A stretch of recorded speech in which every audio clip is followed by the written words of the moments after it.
Bismillahirrahmanirrahim. Assalamualaikum warahmatullahi wabarakatuh. Innal hamdalillah nahmaduhu wa nasta'inuhu wa nastaghfiruhu wa natubu ilayhi wa na'udzu billahi min shururi anfusina wa min sayyiati a'malina. May yahdihillahu fala mudilla lahu wa may yudlil fala hadiya lahu. Wa asyhadu an la ilaha illallah wahdahu la syarika lahu wa asyhadu anna Muhammadan abduhu wa rasuluhu la nabiyya ba'dahu.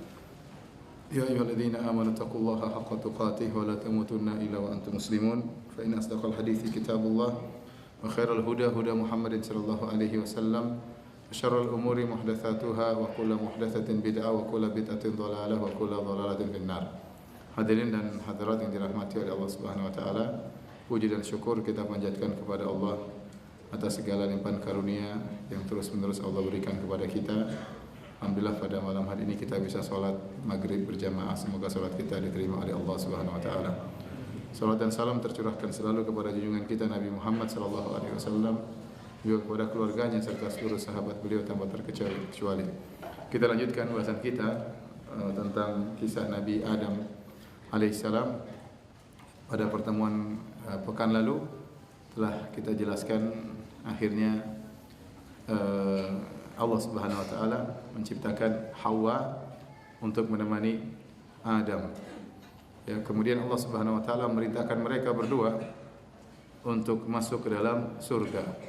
Wa ya Adam uskun anta wa zawjukal jannah fakula minha ragadan haitsu syi'tuma wa la taqraba hadhihi asy-syajarata ya fatakuna minadh dhalimin. Ya. Kata Allah Subhanahu wa taala, wahai Adam, masuklah engkau ke surga bersama istrimu dan makanlah semua yang kau sukai dalam surga. Tapi ingat, jangan kau dekati. Ya. Allah bukan tidak mengatakan ya jangan makan, bahkan Allah mengatakan jangan kau dekati. Ini peringatan keras. Dekat saja enggak boleh. Jangan kau dekati pohon ini. Kalau kau makan maka kalian berdua akan termasuk orang-orang berbuat zalim. Ya. Dalam ayat yang lain Allah mengingatkan, wahai Adam, ingat ada iblis. Inna hadza aduwwul lakum. Ya, sungguhnya iblis ini adalah musuh bagi kalian berdua. Ya. Fala yukhrijannakuma minal jannati fatashqa. Jangan sampai ya engkau dan istrimu dikeluarkan oleh iblis, fatashqa, maka kau akan sengsara. Kau akan sengsara. Ya, sebagian ulama mengambil dalil Allah tidak mengatakan maka engkau dan istrimu akan sengsara, tidak. Tapi Allah mengatakan maka engkau akan sengsara. Kenapa? Karena yang wajib mencari nafkah adalah Adam. Ya, sehingga kesengsaraan tersebut disandarkan hanya kepada Adam alaihi salam. Ya.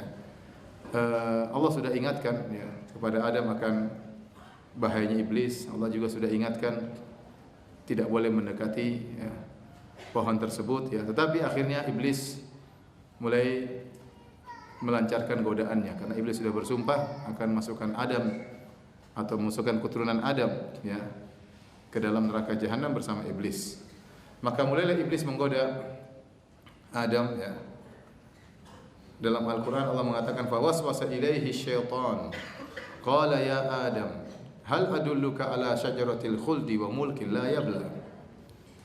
Iblis pun muwaswas, berbisik-bisik kepada Adam alaihissalam. Ya Adam, maukah aku tunjukkan kepada engkau syajaratul khuldi? Ya. Di sini dalam ayat ini Allah tunjukkan pembicaraan iblis kepada Adam atau kepada Hawa? Iblis ngomong sama siapa? Adam atau Hawa? Adam ya. Adam yang dituju, bukan Hawa. Yang tuju pertama kali adalah Adam. Ya. Jadi Hawa cuma tabi, tapi asalnya iblis menuju Adam. Karena kebencian dia kepada Adam. Hawa sudah farah. Hawa itu cabang dari Adam. Asalnya yang ingin disesatkan siapa? Adam. Nanti di akhir pengajian insyaallah kita akan membahas tentang Injil ya. Kita syarah Injil juga nanti di akhir pengajian biar antum bisa tahu betapa indahnya Islam. Beda antara kisah Nabi Adam menurut versi Al-Qur'an dengan versi Injil ya. Jadi hari ini kita syarah Al-Qur'an dan tafsir Injil ya. Baik. Jadi ya Adam, hal adulluka ala syajaratil khuldi, wahai Adam, maukah aku tunjukkan kepada engkau kepada syajaratil khuldi, pohon keabadian. Kata para ulama, iblis ini pintar ya. Dia menambahkan pohon tersebut dengan pohon keabadian, padahal pohon tersebut tidak bernama. Allah hanya mengatakan ya Wala taqrabu hadhihi syajarah. Jangan kau dekati pohon ini. Allah tidak menamakan dengan pohon apa? Keabadian. Tetapi ya, iblis memberi nama pohon tersebut dengan nama yang indah, nama batipuan. Karena iblis memang menghiasi kemaksiatan. Dia berilah nama pohon tersebut dengan nama pohon keabadian. Kenapa? Karena iblis tahu sisi celah inilah yang Adam bisa diiming-iming. Karena dalam surat Thaha Allah berkata, ya, kalau engkau masuk surga, innalaka alla taju'a fiha wa la ta'ra. Wahai Adam, kalau kau masuk surga, kau tidak akan lapar dalam surga. Ya, dan kau tidak akan telanjang. Wa annaka la tadma'u fiha wa la tadha. Dan kau tidak akan haus dan kau tidak akan kepanasan. Allah menyebutkan kau tidak lapar, tidak telanjang, tidak haus, tidak kepanasan. Allah tidak mengatakan kau tidak akan mati. Jadi Allah tidak mengatakan kau akan abadi. Tidak ada perkataan Allah demikian. Maka iblis menggoda Adam dari sisi ini. Benar, surga enak. Ada satu yang kau dilarang, karena kalau kau makan kau akan abadi. Sementara Allah tidak menjanjikan keabadian bagimu. Dari sisi inilah yang iblis pintar ya, dia lihat dalil, dia cari mana celahnya. Di situ kemudian dia akan menggoda Adam. Dari sisi keabadian, bahkan dia menamakan pohon tersebut dengan pohon khuldi. Dan ini penamaan yang tidak benar, sebagaimana orang menamakan riba dengan bunga atau faedah, padahal itu riba. Ya,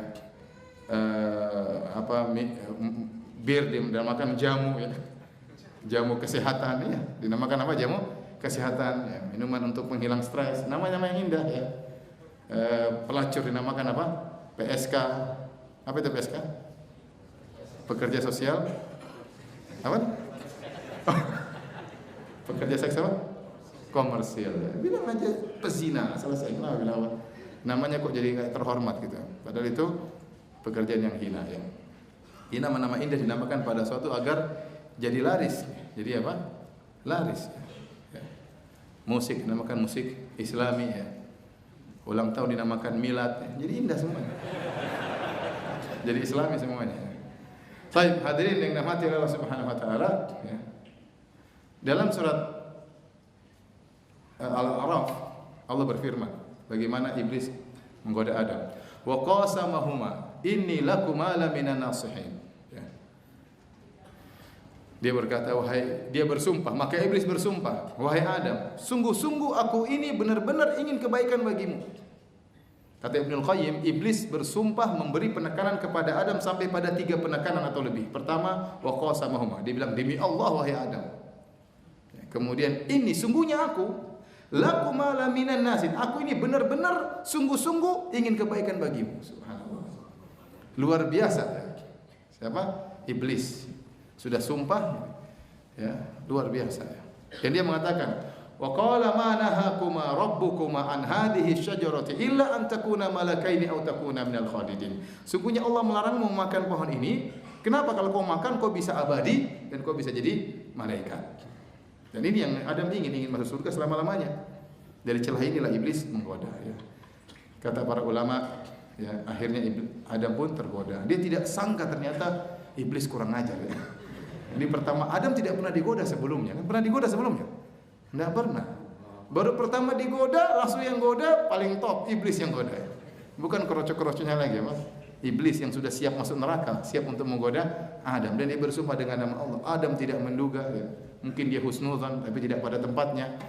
Kenapa tidak pada tempatnya? Karena Allah sudah mengatakan ini musuhmu. Kau husnudzan tidak pada tempatnya. Akhirnya Adam bersalah dan bersalah pula anak keturunannya. Akhirnya Adam pun makan bersama Hawa. Allah mengatakan fa'akala minha. Perhatikan sini, Al-Quran mengatakan fa'akala, dua-duanya memakan. Fa'akala minha, langsung bareng-bareng. Maka mereka berdua pun makan buah tersebut. Fabadat lahuma sawatuhuma, maka tampaklah aurat mereka berdua. Wa tafiqa yakhsifani alaihima min waraqil jannah, maka mereka berdua pun mengambil daun-daun untuk menutup aurat mereka, ya. Akhirnya Allah tegur, alam anhakuma antilkuma syajarati wa aqul lakuma inna syaitana lakuma aduwwum mubin. Allah mengatakan, wahai Adam dan Hawa, bukankah aku melarang kalian berdua makan dari pohon ini, dan aku telah mengingatkan bahwa syaitan adalah musuh yang nyata bagi kalian berdua. Akhirnya Adam langsung bertobat, ya. Rabbana zalamna anfusana wa illam taghfir lana wa tarhamna lanakunanna minal khasirin. Ya Rabb kami, sungguhnya kami berdua telah melakukan dosa. Kalau Engkau tidak mengampuni kami berdua, tidak merahmati kami berdua, sungguh kami termasuk orang-orang yang merugi. Allah berfirman, "Fatalaqa Adamu min rabbih kalimatin." Adam pun menerima kata-kata dari Allah, beberapa kalimat. Kata Allah, kata para ulama, Adam mau bertobat, dia bingung mengungkapkannya bagaimana. Bertobat dengan tobat yang indah, maka Allah ajarkan, "Rabbana zalamna anfusana wa illam taghfir lana wa tarhamna lanakunanna minal khasirin." Allah mengatakan, "Fajtabahu rabbuhu fataba alaihi wa hada." Allah pun memilih Adam dan Allah pun mengampuni Adam dan Allah kemudian beri hidayah kepada Adam. Dan benar, ini semua sudah ditakdirkan oleh Allah Subhanahu wa taala. Allah sudah membuat skenario Adam harus makan dari pohon tersebut dan Adam harus turun ke bumi. Di antara sebabnya adalah makan dari buah khuldi. Setelah itu Adam pun dan Hawa turun di atas muka bumi. Ya. Di mana mereka turun? Ada khilaf di kalangan ahli sejarah. Ada yang mengatakan turun di India, ya. Berdua turun di India. Ada yang mengatakan dua-duanya turun di Jeddah, ya. Ya. Ada yang mengatakan dua-duanya turun di Padang Arafah. Tapi enggak ada yang bilang turun di Jakarta, enggak ada. Ya. Tapi ini semua tidak ada dalilnya. Sebenarnya mengatakan turun di Padang Arafah. Kemudian mereka saling mencari, tahu-tahu ketemunya di Jabal Rahmah. Akhirnya timbullah khurafat, ini namanya Jabal Cinta, pohon cinta, gunung cinta. Disitulah pertemuan Adam dan Hawa. Sampai mungkin ada orang bikin akad nikah di situ, ya. Ada yang taruh foto di situ, ya. Ini semua adalah khurafat dan tidak benar, ya. Ini, kita nggak tahu Adam turun di mana. Yang jelas Adam turun, Hawa turun di atas muka bumi. Lantas mereka hidup dan beranak pinak. Kemudian akhirnya Adam meninggal, ya. Ada yang mengatakan usianya 1000 tahun dan 19 tahun kurang lebih atau daripada itu. Tidak ada dalil yang tegas tentang Adam alaihissalam, maka beliau pun meninggal dunia. Ya, alaihissalam. Taib. Ada beberapa ya faedah sebelum kita mensyarah Injil, ya. Pertama, para hadirin Allah Subhanahu wa taala. Jadi, lihatlah bagaimana iblis, ya, menghiasi maksiat, ya. Kata iblis bersumpah, "La uzayyinanna lahum fil ardi." Sungguh aku akan menghiasi maksiat kepada anak keturunan Adam. Jadi iblis itu di antara tugas dia menghiasi maksiat. Sampai sebagian ulama dalam buku tafsir menyebutkan sampai orang gelisah kalau tidak melakukannya. Gelisah, dihiasi. Kalau dia tidak melakukan, dia gelisah. Tidak bisa tidak melakukan, harus melakukan. Sehingga banyak orang kecanduan maksiat. Waliyadzubillah, ya. Kalau sudah kecanduan zina, tidak berzina, tidak bisa, harus berzina. Minum khamar, harus minum khamar, ya. Pokoknya kegiatan yang maksiat dia tidak bisa tinggalkan. Kenapa? Karena dia dibuat gelisah kalau tidak melakukan maksiat tersebut. Allah hiasi. Di antara yang terkena penghiasan tersebut Adam alaihissalam. Antum bayangkan, dalam surga banyak sekali pohon, banyak sekali buah, mungkin ada daging-daging banyak sekali. Semua dihalalkan, cuma satu yang diharamkan. Tapi iblis tidak peduli, yang dituju oleh iblis untuk dihiasi adalah yang diharamkan. Demikian juga di dunia ini, banyak hal-hal yang halal. Tapi syaitan menghiasi kita pada perkara yang haram, ya. Sampai-sampai seorang laki terkadang melihat istri orang terlihat sangat cantik, padahal istrinya lebih cantik daripada wanita tersebut. Apalagi kalau istrinya lebih jelek. Istrinya saja lebih cantik, dibuat matanya melihat istri orang yang kurang cantik dari istrinya lebih cantik daripada istrinya. Paham atau tidak? Atau saya ulangi lagi? Istrinya saja lebih cantik, ada istri orang kurang cantik, tapi syaitan membuat dia melihat wanita tersebut lebih cantik, lebih oke daripada istrinya. Itu istrinya lebih cantik, apalagi kalau istrinya kurang cantik. Lebih gila lagi, iblis menggoda. Jadi begitu. Padahal yang halal, ya, sudah jelas, yang halal banyak. Kenapa minum khamar? Yang enak banyak sekali kok. Minum jus ini banyak sekali. Kenapa harus khamar? Dihiasi. Kenapa harus merokok? Yang mau dihisap-hisap banyak. Halal. Kenapa harus merokok? Dihiasi. Orang kalau merokok itu gagah. Terus iklannya Arnold Schwarzenegger. Waduh, dia kurus krempeng beda dulu.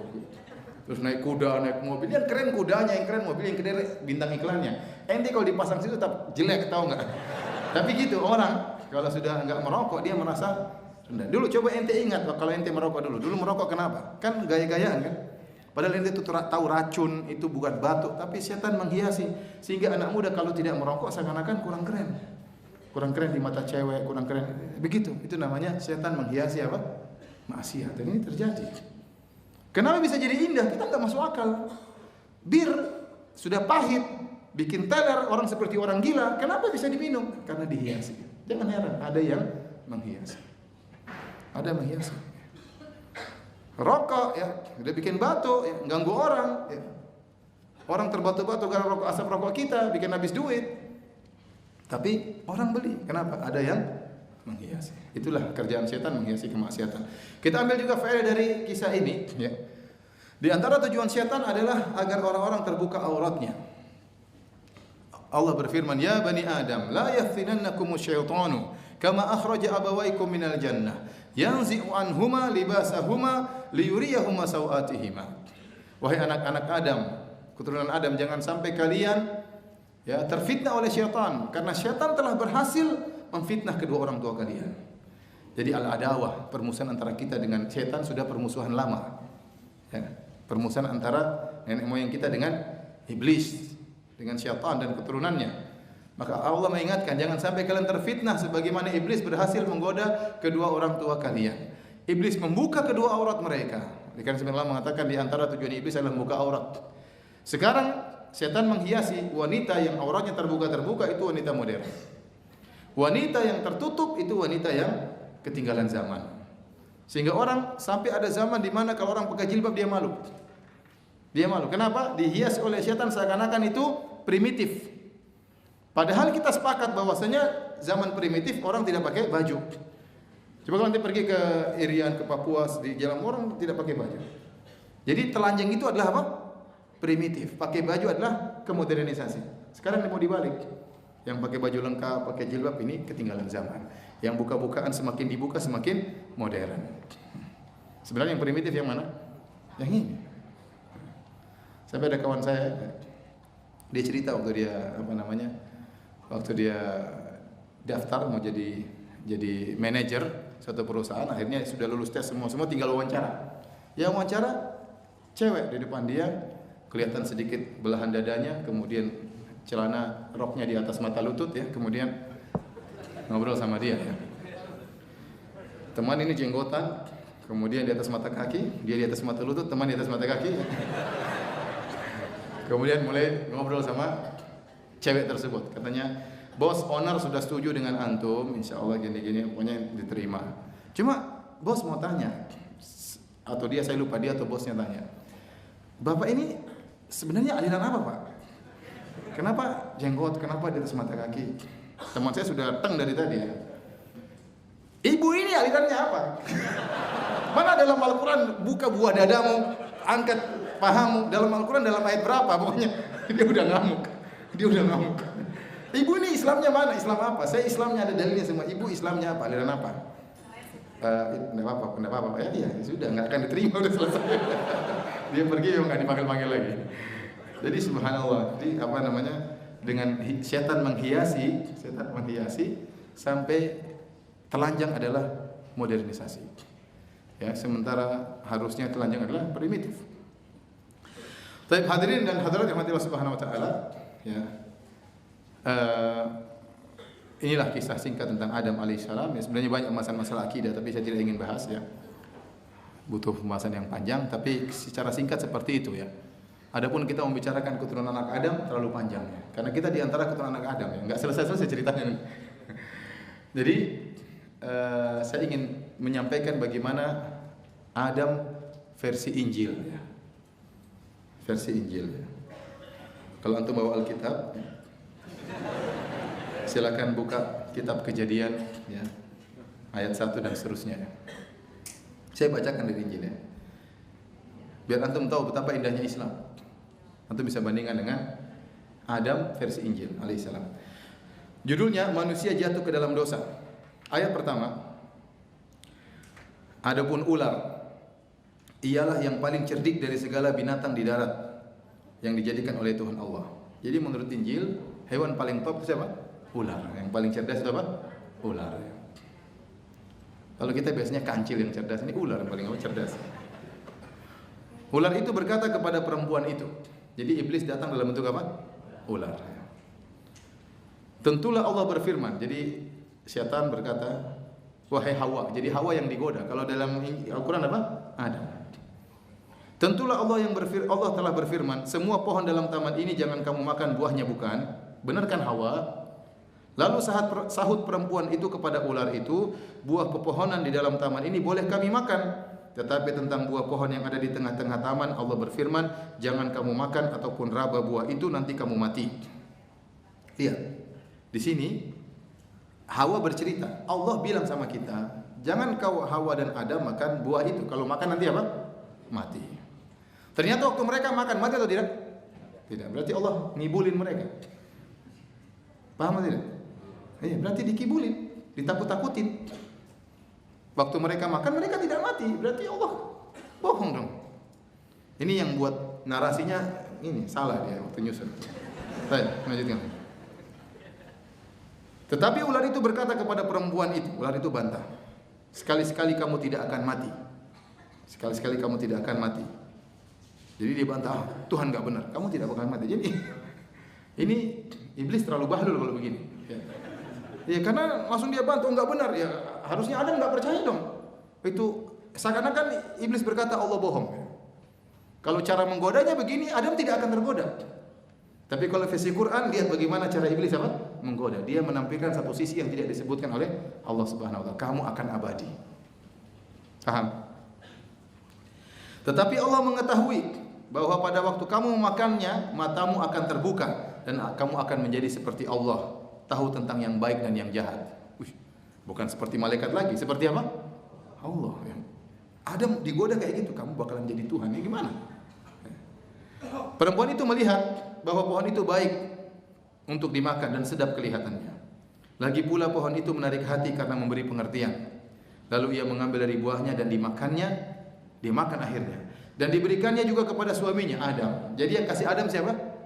Hawa. Jadi yang menggoda Adam siapa? Hawa, bukan iblis.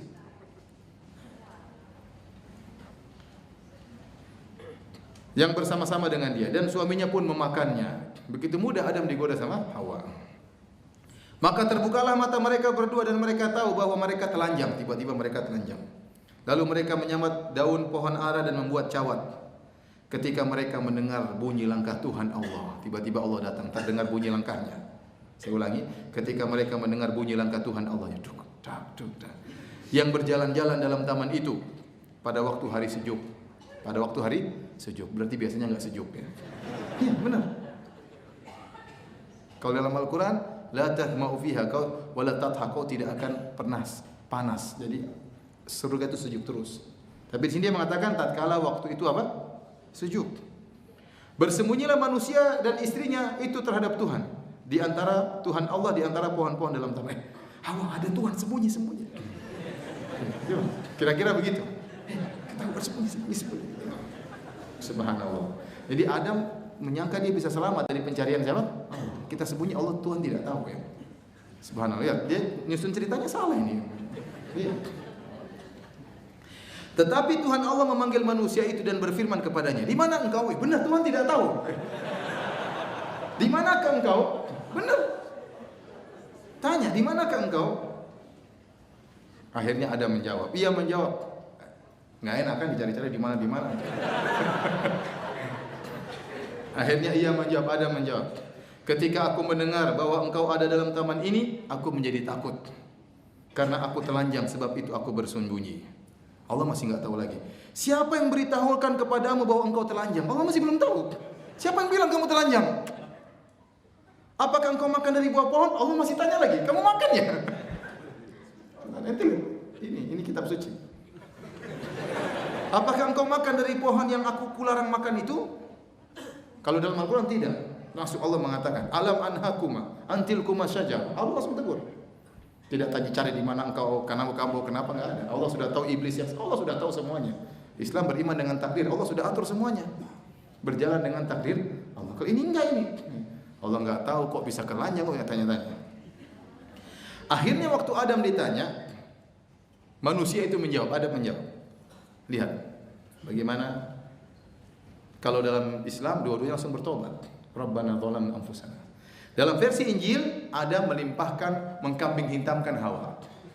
Kata Adam, "Perempuan yang kau tempatkan di sisiku, dialah yang memberi dari buah pohon itu kepadaku, maka aku makan." Jadi dia mengatakan, "Lah, Yang taruh Hawa di sini siapa? Engkau ya Allah. Ini yang jadi masalah bikin saya makan. Jadi dia melemparkan kesalahan kepada siapa? Hawa. Dalam Islam tidak, fa'akala minha. Dua-duanya langsung makan bareng-bareng. Ini kalau dalam versi ini Hawa makan dulu, terus rayu-rayu apa? Suaminya. Ya wajar, Adam waktu ditegur, kenapa ente makan? Ya ini yang godain saya. Yang taruh dia sini ente ya Allah. Kira-kira begitulah. Ya. Anda yang meletakkan dia di sini. Ya, saya bacakan lafalnya. Perempuan yang kau tempatkan di sisiku, dialah yang memberi dari buah pohon itu kepadaku maka aku makan. Kemudian berfirmanlah Tuhan Allah kepada perempuan itu, apa yang telah kau perbuat ini? Jawab perempuan itu, ular itu yang memperdayakan aku, maka aku makan.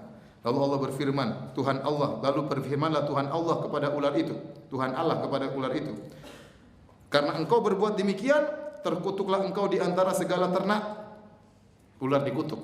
Dan di antara segala binatang hutan, dengan perutmu lah engkau akan menjalar. Sekarang kau akan berjalan dengan apa? Perut. Sebelumnya ular tegak sebenarnya. Gara-gara dia terkutuk, akhirnya dia berjalan dengan apa? Dengan perut. Dan debu tanahlah akan kau makan seumur hidupmu. Aku akan mengadakan permusuhan antara engkau dan perempuan ini. Allah berkutuk terus. Antara keturunanmu dan keturunannya. Jadi ada permusuhan berat antara perempuan dengan apa? Anak Adam dengan ular. Keturunannya akan meremukkan kepalamu. Jadi kata Allah, wahai ular, hati-hati. Keturunan Adam akan remukkan apa? Kepalamu. Dan engkau akan meremukkan tumitnya. Jadi ini sudah hukuman kepada ular. Sekarang kepada perempuan. Firman-Nya kepada perempuan itu, susah payahmu waktu mengandung akan kubuat sangat banyak. Sebenarnya Hawa tuh kalau melahirkan gampang ya. Namun gara-gara dia makan buah itu dikutuk atau dihukum oleh Allah sehingga kalau melahirkan apa? Susah. Ini khurafatnya mereka. Dengan kesakitan kau akan melahirkan anakmu. Jadi mengandung susah itu semua gara-gara makan buah khuldi. Namun di antara kutukannya atau hukumannya, namun engkau akan birahi kepada suamimu. Alhamdulillah ada kutukan ini. Di antara hukuman kepada Hawa, perempuan jadi nafsu kepada laki-laki. Kalau nggak ada ini repot. Subhanallah. Dan ia akan berkuasa di atasmu. Ya. Dan suamimu akan menguasai engkau ya. Namun engkau akan birahi kepada suamimu dan ia akan berkuasa atasmu. Suami akan berkuasa atasmu. Lalu firman-Nya kepada manusia itu, karena engkau mendengar perkataan istrimu dan makan dari buah pohon yang telah kuperintahkan kepadamu, jangan makan daripadanya, maka terkutuklah tanah karena engkau dengan berusaha payah engkau akan mencari rezekimu dari tanah seumur hidupmu. Ini yang mirip dengan Al-Quran. Ya, kau akan susah payah hidup di dunia dan seterusnya. Jadi untuk melihat ya, inilah ya indahnya Islam jika antum bandingkan dengan agama mereka ya. Dari kisah Adam ini timbullah khurafat yang berkelanjutan. Di antara khurafat yang ada pada mereka, dan ini diciptakan oleh Paulus. Apa? Paulus. Ya. Paulus itu Paulus. Jadi Paulus itu di versi mereka adalah seorang rasul. Seorang rasul. Tuhannya Yesus. Kalau kita Yesus itulah rasul, Tuhannya siapa? Allah. Yang bikin khurafat ini adalah Paulus sendiri. Jadi disebutkan dia adalah orang yang sangat memusuhi Bani Israel. Suatu hari dia berjalan untuk memusuhi Bani Israel. Di tengah perjalanan tiba-tiba Yesus turun dan mengangkat dia sebagai seorang rasul. Dan inilah cerita yang belum pernah ada di rasul-rasul sebelumnya. Penjahat tiba-tiba diangkat menjadi seorang rasul. Tidak ada. Kalau antum baca cerita-cerita para nabi, Nabi Yusuf, Nabi Yunus, Nabi Sulaiman, semuanya baik-baik. Kemudian diangkat menjadi seorang rasul. Apalagi Nabi Muhammad SAW. Paulus dulu kejam terhadap Bani Israel dan dia sedang berjalan untuk membuat keonaran kepada Bani Israel. Tiba-tiba Yesus turun angkat dia menjadi seorang rasul. Maka aneh cerita rasul ini. Penjahat diangkat menjadi rasul. Ini tidak seperti kisah-kisah rasul biasanya. Kemudian dia membuat banyak khurafat. Dan buku yang paling bagus bahas tentang ini adalah bukunya Risalah Magisternya Dr. Said Agil Siraj. Tentang pengaruh Rasailur Rusul, risalah-risalah Paulus terhadap penyelewengan agama Nasrani. Itu risalah magister dia. Ya, Dr. Said Agil Siraj. Paling bagus buku ini. Saya sudah download, saya baca-baca sebagian. Taib. Akhirnya ada khurafat agar Yesus ini bisa menjadi Tuhan. Filosofinya begini. Jadi ada namanya dosa keturunan, dosa warisan. Adam bersalah, maka dosa-dosa ini menurunlah kepada seluruh anak Adam. Nah, dosa ini tidak bisa hilang. Setiap anak Adam yang lahir sudah berlumuran dengan dosa ini yang diwarisi oleh nenek moyangnya. Bukan cuma darah Adam yang diwariskan, bahkan dosanya juga diwariskan. Nah, dosa ini bagaimana bisa dihapuskan? Tidak bisa harus ditebus. Dan penebusannya tidak boleh juga dengan manusia, karena manusia pasti sudah ada dosa warisan. Bagaimana suatu yang berdosa bisa menebus dosa? Maka yang menebusnya harus yang benar-benar suci, tidak ada kekurangan sama sekali, tidak ada dosa sama sekali. Dan yang benar-benar suci, tidak ada dosa sama sekali, ya Tuhan. Nah, jadi repot. Sekarang bagaimana menebus? Sementara Tuhan tidak bisa menebus begitu saja. Maka Tuhan terpaksa menjelma menjadi apa? Manusia. Paham? Maka dia langsung masuk dalam perut Maryam, dan dia bukan dari nutfah, bukan dari air mani, karena setiap air mani pasti sudah mengandung dosa warisan. Paham ini? Dari situlah kemudian keluarlah Nabi Isa sebagai Tuhan, dan akhirnya disalib sebagai penebus dosa warisan itu. Paham? Jadilah Nabi Isa adalah apa? Tuhan. Nah, Rasulnya siapa? Paulus. Paham filosofinya? Apa perlu saya ulang? Saya ulangi sederhana, biar antum paham. Jadi, dosa Nabi Adam ini diturunkan kepada anak turunannya. Kita semua bin Adam. Kemudian bukan cuma darah yang diturunkan, bahkan dosa diturunkan. Dan dosa ini harus ditebus. Tebusnya bagaimana? Harus ditebus dengan sesuatu yang suci pula. Kalau ditebus dengan manusia, pasti apa? Sama kotor. Kalau gitu harus suci. Suci yang suci apa? Yang maha suci cuma Allah. Maka Allah terpaksa, kalau Allah yang turun nggak bisa, Allah terpaksa menjelma menjadi manusia.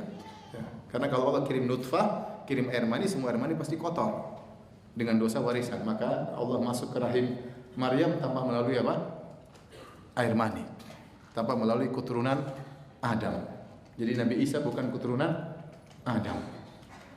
Ya. Maka kemudian dia pun keluar, lahir jadi manusia, akhirnya disalib untuk menebus dosa tersebut. Kita akan bicarakan tentang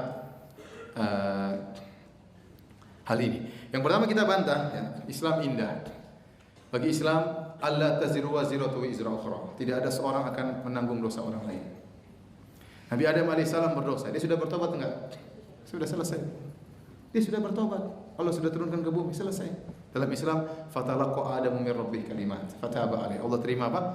Tobatnya. Nabi Adam berkata, Rabbana zalamna anfusana. Allah terima tobatnya. Sudah selesai. Sehingga dalam Islam setiap yang lahir bersih, tidak ada dosa sama sekali. Makanya kata Nabi, man hajja wa lam yashfus wa lam yafsuq, raja min dzunubi ka yaumin waladathu ummu. Barang siapa yang berhaji kemudian tidak berbuat rafas, tidak berkata-kata kotor, tidak berbuat maksiat, maka dia bersih dari dosa-dosanya seperti orang bayi baru dilahirkan dari perut ibunya. Sehingga semua anak yang baru lahir nol tanpa dosa sama sekali. Adapun mereka setiap bayi lahir sudah berlumuran dosa. Paham? Baik, kita akan bahas apa namanya? Pakai buat tulis. Baik, ya. Jadi filosofinya itu sudah tahu, ya. Nabi Isa atau Yesus, ya. Yesus, ya. Kemudian sebagai penebus, kan? Sebagai penebus. Penebus dosa Adam, Nabi Adam alaihissalam. Berasal dari suatu yang suci. Yaitu siapa? Tuhan. Tuhan Allah untuk mereka. Ya. Maka dia pun masuk dalam apa? Masuk dalam rahim siapa? Maryam.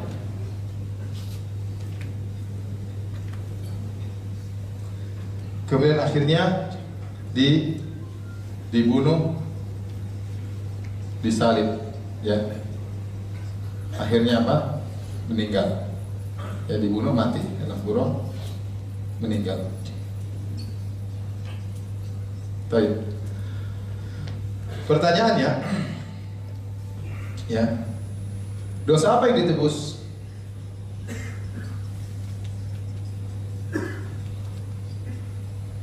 Ada dua kemungkinan. Semua dosa atau hanya dosa Nabi Adam? Nabi Adam makan apa? Makan buah. Kalau semua dosa, maka ada dua kemungkinan. Dosa yang lalu dan akan datang,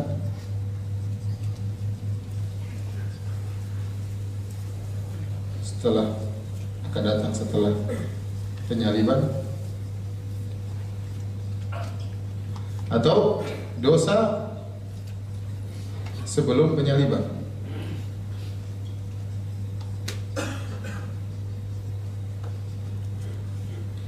Kalau dosa yang dihapus yang telah lalu dan akan datang, maka silakan bermaksiat sepenuh-penuhnya, ya, karena semua dosa akan ditebus oleh siapa? Isa. Paham? Dan ini tidak mungkin, karena ini melazimkan apa? Orang-orang silakan bermaksiat seenaknya, karena seluruh dosa sudah terhapuskan. Kalau yang ditebus dosa sebelum penyaliban, ya percuma. Orang yang setelah Nabi Isa banyak dosa, nggak ada manfaatnya, paham? Nggak ada manfaatnya, ya. Maka yang setelah Nabi Isa, yang setelah penyaliban, tidak mengambil manfaat.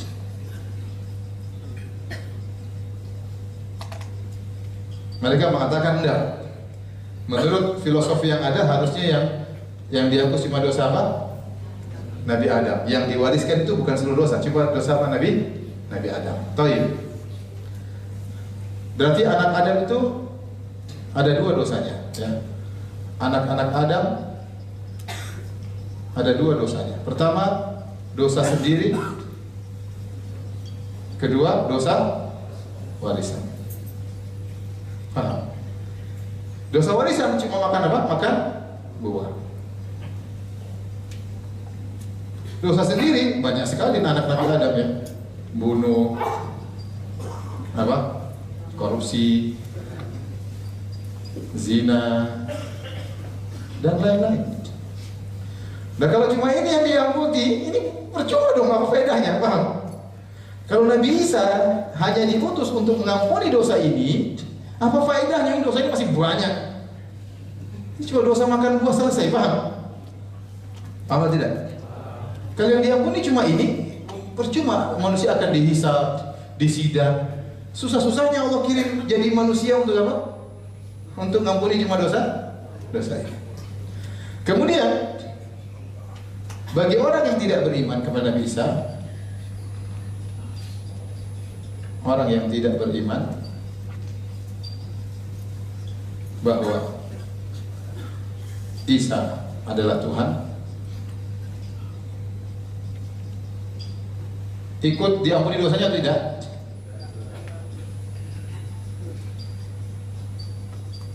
Saya tanya sama antum. Kalau Nabi Isa sudah datang, dia kan tugasnya menebus apa? Menebus dosanya, dosa warisan. Paham? Jadi kalau Nabi Isa datang, dosa tersebut hapus atau tidak? Hapus atau tidak? Hapus. Kita orang Islam tidak beriman, ikut terhapus dosa warisan enggak? Terhapus, seperti utang sudah dibayar sama Nabi Isa, paham? Dosa warisan kan utang yang menjalar pada seluruh anak manusia. Utang tersebut ditebus sama siapa? Yesus. Kalau Yesus sudah menebus utang tersebut, utangnya lunas, Bang. Lunas. Paham nggak? Berarti orang Islam tidak beriman tetap saja nggak ada masalah. Jadi tidak perlu beriman dia sebagai apa? Tuhan. Karena dia juga tetap selamat. Konsekuensinya orang yang tidak beriman dari sisi dosa ini tetap selamat karena sudah dibayar oleh Nabi Isa. Sampai sini paham? Taib.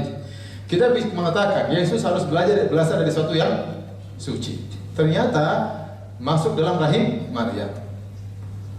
Maryam itu suci enggak? Atau bawa dosa warisan juga? Seperti sama itu. Maryam ini bawa dosa besar tidak? Sama aja begitu. Dalam perut Maryam. Makanya kata Isa bin Maryam. Kata mereka, enggak. Maryam ini sudah dibersihkan. Begitu mudah dibersihkan Maryam. Ngapain ngirim-ngirim jadi masuk-masuk dalam tinggal ampuni selesai, paham? Paham tidak? Lalu kalau Maryam bisa diampuni dengan begitu mudah, ngapain Allah susah-susah kemudian menjelma jadi manusia, masuk dalam perut apa? Maryam, kemudian keluar ditetei sama Maryam, ngapain? Susah sekali. Mengandung Maryam setengah mati, Maryam sudah diampuni, terus yang lain kenapa bikin filosofi seperti ini? Paham tidak? Baik.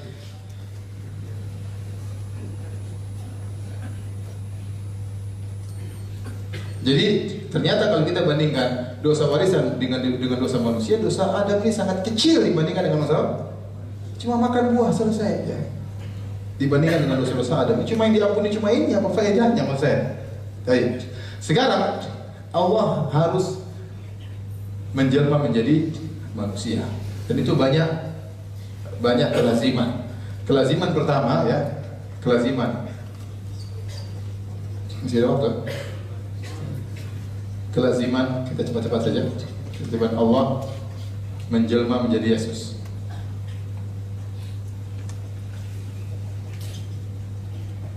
Pertama, Allah harus turun level. Iya, jadi level manusia. Level menjadi apa? Manusia. Bahkan kecil dulu. Kecil, kecil, terus nyusu, ya. Digendong dalam perut 9 bulan 9 bulan dan lain-lain. Waktu Allah dalam perut 9 bulan, siapa yang ngurus alam semesta? Dia saja nggak bisa keluar dari perutnya, harus ngurus apa? Alam semesta. Paham tidak? Kemudian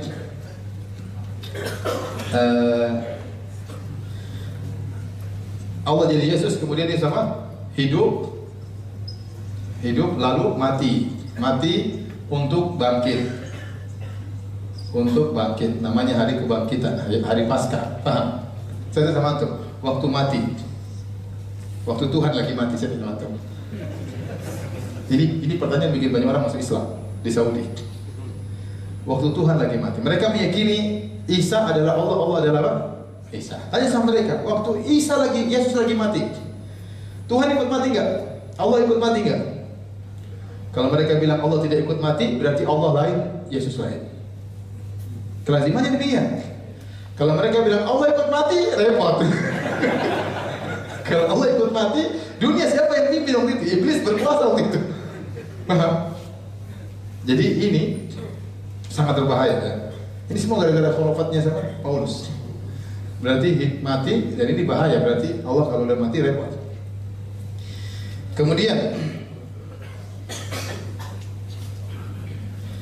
Kemudian harusnya Yesus menyerahkan diri. Harusnya menyerahkan diri untuk disalib. Karena dia diturunkan untuk apa? Disalib. Tapi kenyataannya di Injil Yesus kabur. Loh, dia diutus untuk apa? Untuk disalib. Waktu di Injil ente baca, dia kabur, sembunyi dari Yahudi. Kalau orang kata, kenapa ente bunuh saya? Saya tidak salah, gitu. Terus dia minta tolong sama waktu disalib, dia minta tolong, ya Bapak selamatkan aku. Berarti dia tidak mau disalib. Paham? Seharusnya kalau Yesus harusnya menyerahkan diri. Oh, ini yang saya tunggu-tunggu. Silakan.